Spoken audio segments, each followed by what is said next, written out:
but wọ́n ti lọ àwọn àdàkí ṣe Gen Z kí ló advice tẹ̀lé fún wọn wọ́n pé it is not every sister that will marry early kó ṣe gbogbo sister náà ló ti fẹ́ lọ́kọ látara pé wọ́n ń dúró wọ́n ń retí pé ìjọkàn táwọn náà lọ́kọ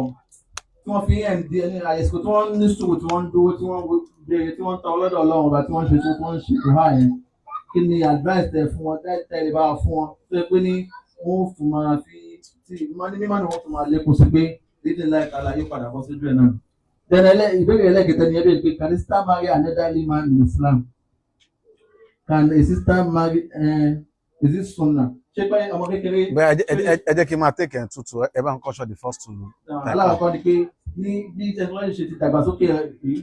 pẹ̀lú pé àwọn ọmọ tí à ń bí gan gbọ́n jù wá lọ nípa technology yẹn. Báwo la ṣe fẹ́ kọ́rè àwọn ọmọ pẹ̀lú technology tó ti advance yẹn tí a sì fi táàrí orí wọn tẹ bá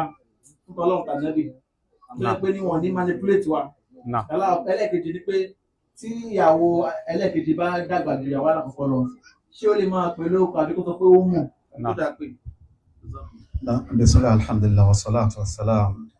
ala rasulillah wa ba'd. Ìbéèrè alákọ̀ọ́kọ́ practical question ni pé kí ni ọ̀nà tí ó dáa jù tá fi tọ́mọ nírú èjì yìí tá mọ reality bí ọpọlọ wọn ṣe ń ṣiṣẹ́ àti bí distractions àti àìfẹ́ gbọ́ àìfẹ́ gbà bó ṣe pọ̀ tó ní ara wọn. Kí n tó lọ sínú ẹ̀ ẹ jẹ́ kí n kọ́ mú ọ̀rọ̀ kan wá. Wọ́n ní àwọn kan sọ pé Ànábì sọ yìí pé la tukrihu abna'akum ala atharikum. Àwọn ọmọ yín ẹ má sọ pé irú ìgbésí ayé tẹ́ gbé irú orientation tẹ́ ní ilẹ̀ fẹ́ fún wọn o. Wọ́n ní fa innahum khuliqu li zamanin ghayri zamanikum. Gbogbo ẹ̀yin lo zamani ti yín àwọn náà wọ́n lo zamani tàwọn ni o. Ṣẹ́rí gbọ́dọ̀ yẹn bá a ṣe mú wá yẹn àwọn kan máa ń fi ti sọ́dọ̀ Ànábì Muhammad sallallahu alaihi wasallam kò sí tó jẹ́ bẹ́ẹ̀ Ànábì ò sọ̀rọ̀ ọ̀rọ̀ bá. Ṣùgbọ́n tó ń ti bẹ́ẹ̀ náà Ibn al-Qayyim rahimahullah ta'ala mọ́rán ti pán sọ̀rọ̀ kan ọ̀rọ̀ yẹn náà ni a lè pè ní basis gbogbo changes tá à ń rí lára ọmọ lára ìyàwó nígbà míì tán bá belong sí class yẹn àbáwọn táwọn belong sí class yẹn ṣùgbọ́n bí class yẹn ṣe ń ṣe ó ń wu àwọn náà. Ibn al-Qayyim sọ pé annasu abna'u zamanihim annasu abna'u zamanihim wa hum bi zamanihim ashba'u minhum bi abaihim. Ó ní àwọn èèyàn ọmọ zamani wọn ni wọ́n àwọn èèyàn ọmọ zamani wọn ò ní wọ́n. Ó ní wọ́n sì máa ń fi bàbá lẹ̀ láìjọ wọ́n ò rí bàbá wọ́n ò rí màmá bí ṣe ń ṣe wọn à ní jọ bàbá wọn à ní jọ màmá yóò wù wọ́n láti jọ zamani wọn. Mo kí ló dọ́ àmà zamani éèjì táìmù wọn wọ́n mú zamani wọn ní tí wọ́n mú nà zamani wọn yóò dùn tí wọ́n mú lára bàbá àtọmọ lọ. Ẹni tó bá wọ ọ̀rọ̀ ẹ rí pé reality àbí reality kọ́ tọ́yẹ̀. Ṣé wá rí ọ̀rọ̀ ẹlẹ́ẹ̀kejì mo feel pé òun balance ju ọ̀rọ̀ alákọ̀ọ́kọ́ lọ. Tó pé ọ̀rọ̀ alákọ̀ọ́kọ́ òun sọ wípé ọmọ táyé bá bí láyé ń pọ̀n. Wádé ìgbà tó ń sọ pé la tukrihu abna'akum ala atharikum. Ẹ má nìkan ọmọ yín kan tọrú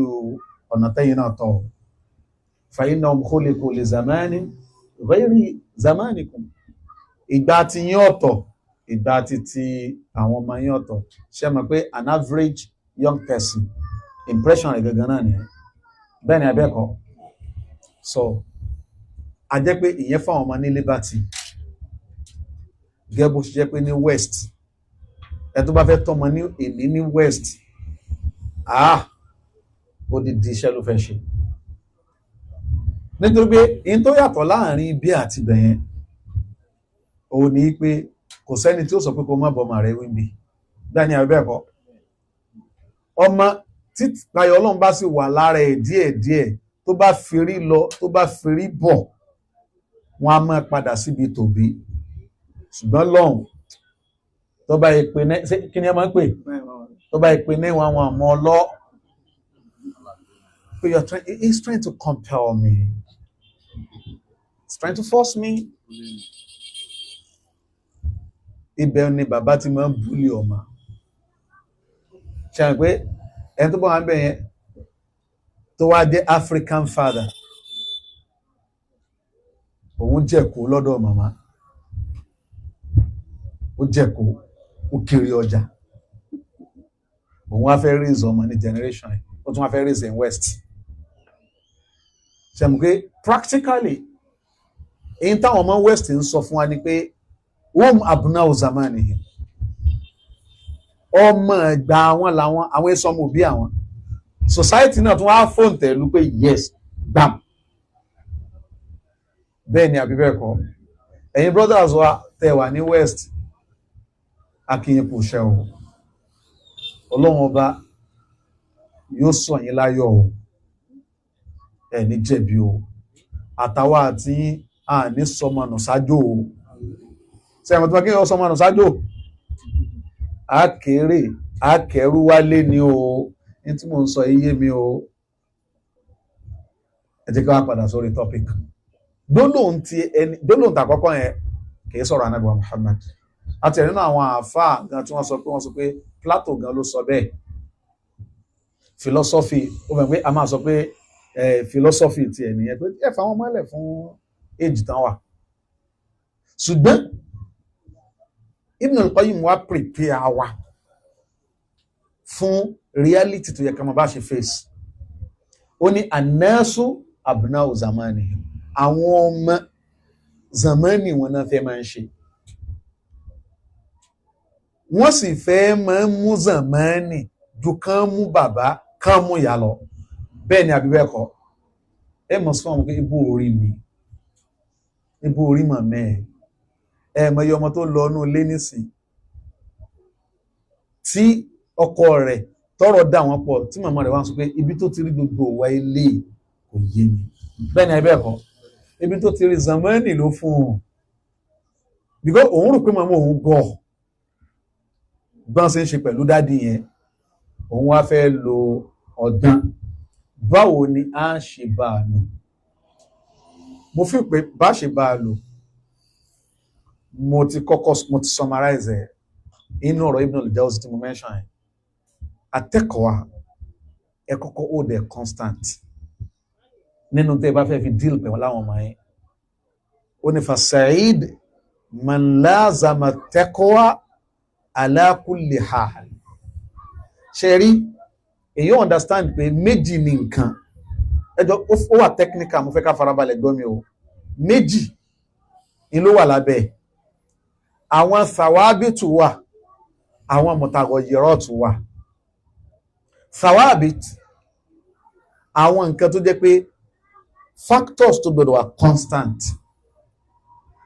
àwọn factors tó gbọdọ̀ wà constant yẹn summary rẹ̀ ní at-taqwa ìpayọ̀ Ọlọ́run Ọba ṣé ń get me ẹlẹ́ẹ̀kejì mutaghayyiratu wà àwọn nǹkan tó jẹ́ pé ó wà subjected to review changes ṣe é rí gbogbo tó bá ti wà subjected to review changes ká fi àwọn ọmọ wálẹ̀ pẹ̀lú zamani wọn pẹ̀lú ẹ̀ ká identify in tó gbọdọ̀ constant àti in tó ṣe vary ṣẹ́rí láti ilẹ̀ táwọn ọmọ ẹbá ti mọ̀ pé okay àwọn nǹkan yìí constant ni àwọn eléyìí ó ṣe vary èyí ò rí wọn rè bí idnillah mo gbá follow mi bí idnillah ta'ala tí a bá ti lè ṣe yàtọ̀ láàrin thawabit wa madha wa mutaghayyirat bí idnillah ta'ala èyí ò rí wọn rè ẹ jẹ́ fún alẹ́ example kan example yìí lè fọ́ ni ọ̀rẹ́ wa kan tí bá sọpọ̀ rẹ̀ wà wọ́n jù mí lọ instruction tán fún ọmọ wọn ni pé look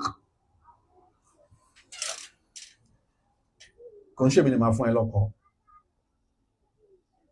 wọ́n sọ mọ̀ pé Kùránì kò respect mi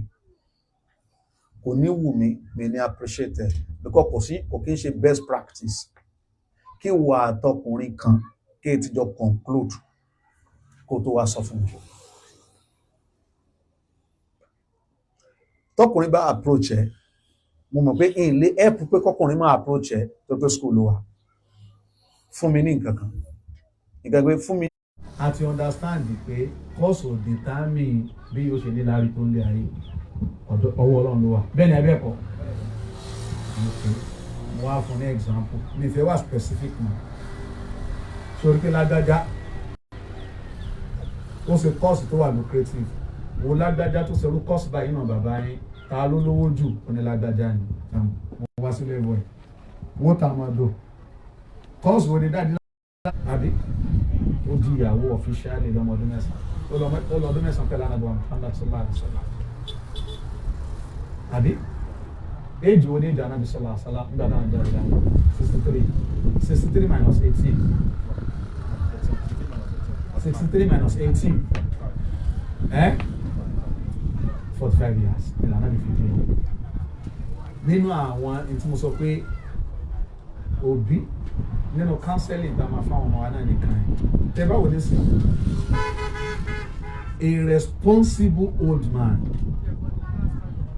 a responsible old man kìí ṣe ẹgbẹ́ ọ̀dọ́ tí ń ṣe bálabàlà bẹ́ẹ̀ ni ẹgbẹ́ ẹ̀kọ́ ok ọmọ wa tí mo sọ pé mo sọ̀rọ̀ fún lẹ́ẹ̀kan yẹn mo ní máa wo tó máa ń jẹ́ attraction àwọn òbí o máa wo tẹ̀yìn ọmọ o bí ẹnìkan ní ìsìn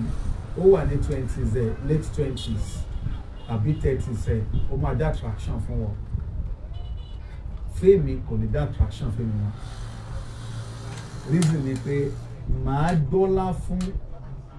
ẹ̀sìn àti fọkànbalẹ̀ ọmọ mi lórí èjì máa ní wo difference tó wà láàrin ànábì àti Aisha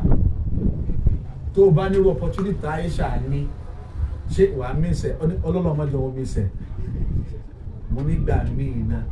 àwa bàbá a máa nírú opportunity bá tó jẹ́ pé má wo pìkì àkọ́kọ́ tá a bá ń sọ̀rọ̀ nípa age dákun ṣé o ò rí ẹnìkan tó young mo lọ́mọ kan nísìnyí tó jẹ́ pé wọ́n dájọ́ wàlímà sọ́nà ni ọkọ rẹ̀ dẹ̀ ń bọ̀ lọ́nà èkó ó lè jáde láyé wọ́n ti ṣàkóso òòrẹ́ tó young tó ti kú báwọn. So factors yẹn kò ní jẹ́ factor tí wọ́n máa ń tí ó kàn kú ni pé ẹni yìí ṣe responsible old man ni ṣé ó lè groom ẹ débi tí ò jẹ́ kí bàbá àti màmá ó groom ẹ dé kó tó sọ pé ó fẹ́ fẹ́ ẹ àbí bí tí bàbá àti màmá ò tiẹ̀ lè groom ẹ dé kó tó fẹ́ méjì yẹn náà ni ẹlòmíín bẹ ó rọ ọmọ yìí fellow brother ọmọ 18 ọmọ 19 ní ẹgbẹ́ kí n fọ́ ọmọ yìí inshallah ṣe é mọ̀ pé ó sì kà àwọn nǹkan kọ̀ọ̀kan níbi nǹkan ṣe work environment wa ni mo ń sọ ó sọ fún wọn pé ẹ má worry tá a bá rí a responsible old man tó ní ẹ má worry ó fèmí lọ́kàn balẹ̀ gẹ́gẹ́ bí ibà.